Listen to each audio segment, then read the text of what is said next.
Bom, obrigado, Herbert.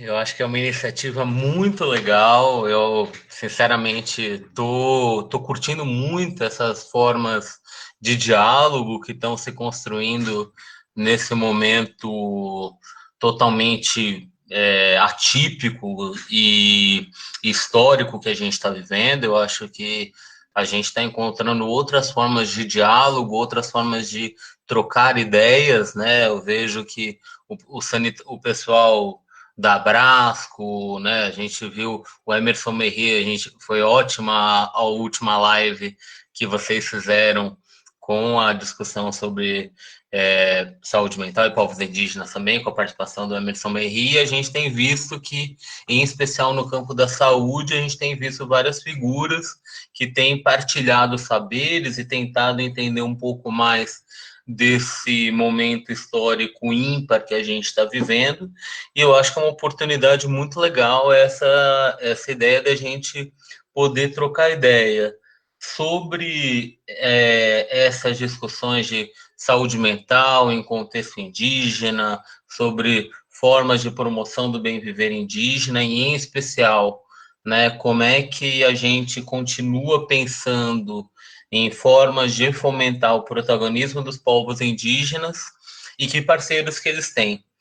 Né? Quando eu tô olhando aqui na lista de pessoas que estão acompanhando essa nossa conversa, eu estou felicíssimo, porque a gente tem vários parceiros dos povos indígenas já de longa data que estão aqui presentes nessa nossa conversa, e que eu me sinto muito à vontade de fazer parte desse grupo maior, né? Vou começar até me apresentando de que lugar que eu estou falando, né? Como disse o Herbert, eu sou psicólogo, sou sanitarista, muitas vezes, desde 2013, eu trabalho na área técnica de saúde mental da Secretaria de Saúde Indígena do Ministério da Saúde, e desenvolvendo uma prática muito desafiadora, que é como construir estratégias de cuidado, como construir formas acolhedoras da subjetividade indígena, que construam espaços de suporte e que deem voz às formas dos indígenas entenderem o mundo, né? E que a gente consiga construir políticas públicas para acolher aquilo que os indígenas considerem como sofrimento, como experiências de sofrimento, né?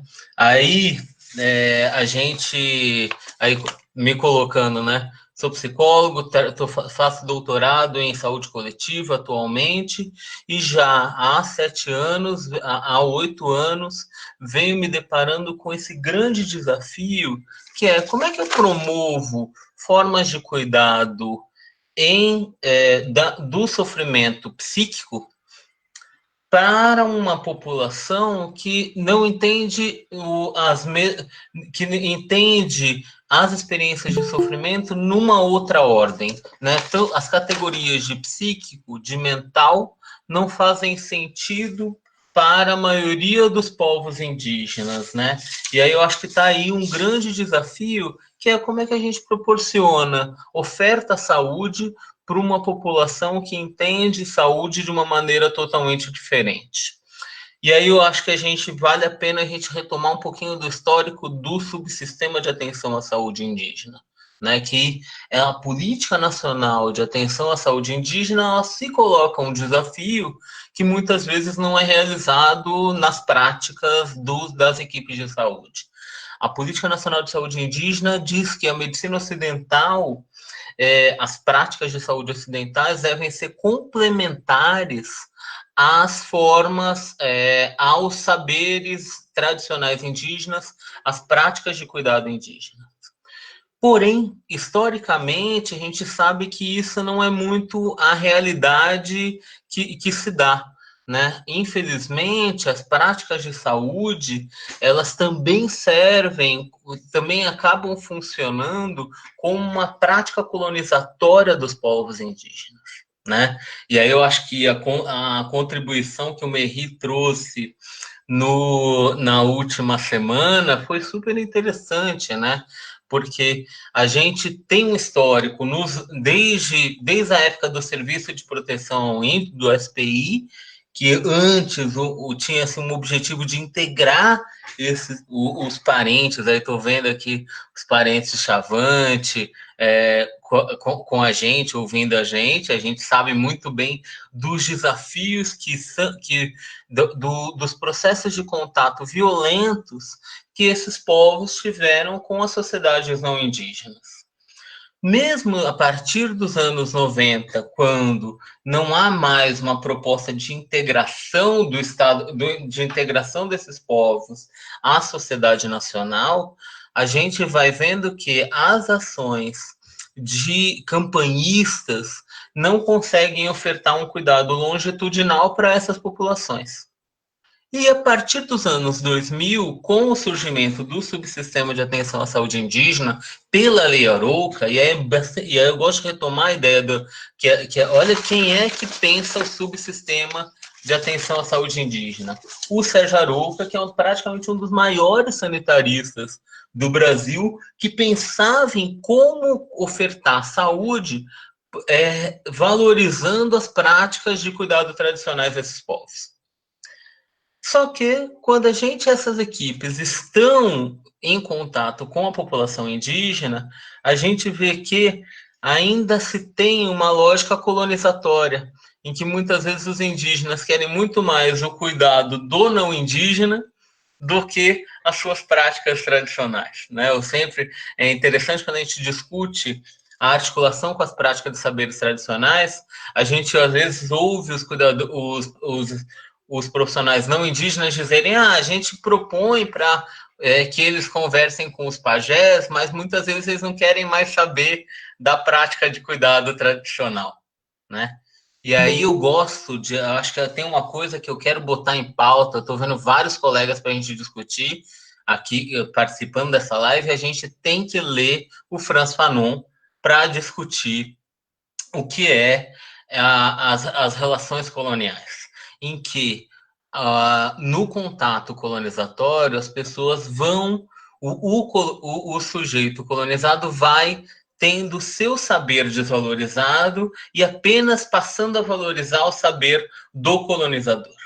Isso a gente vê muito que aconteceu nessa relação entre não indígenas e indígenas. Porém, felizmente, os nossos parentes continuam em defesa dos seus saberes e quando eles participam de processos coletivos em que a gente tem um histórico aí de diálogo, né? Aí, retomando aqui a história da CESAI, por exemplo, a CESAI é uma conquista dos povos indígenas. A CESAI é quem desenvolveu a Secretaria de Saúde Indígena, quem criou a Secretaria de Saúde Indígena, foi o movimento indígena e que sempre construiu espaços de diálogo com o governo federal. Né, em especial com o governo federal e também com os governos municipais e estaduais, né, para garantir a atenção à saúde dos seus parentes. Né. Nessa linha, eu acho que esse é um grande desafio que a gente tem vivido, como a gente, nas transformações políticas que a gente tem vivido, como continuar nessa perspectiva em que o cuidado para a população indígena seja ditado pelos próprios indígenas. E aí eu quero retomar um pouquinho do histórico da política, das ações de saúde mental em contexto indígena. Né? Eu até peguei aqui a portaria 2759 de 2007, que ela diz que ela coloca as diretrizes das ações de saúde mental para as populações indígenas, e ela coloca que essas ações devem apoiar e respeitar a capacidade das diversas etnias e das comunidades indígenas com seus valores, economias, tecnologias, modos de organização, de expressão e de produção de conhecimento para identificar problemas, mobilizar recursos e criar alternativas para a construção de soluções para os problemas da própria comunidade, né? E aí esse é o nosso desafio. Como é que eu consigo ofertar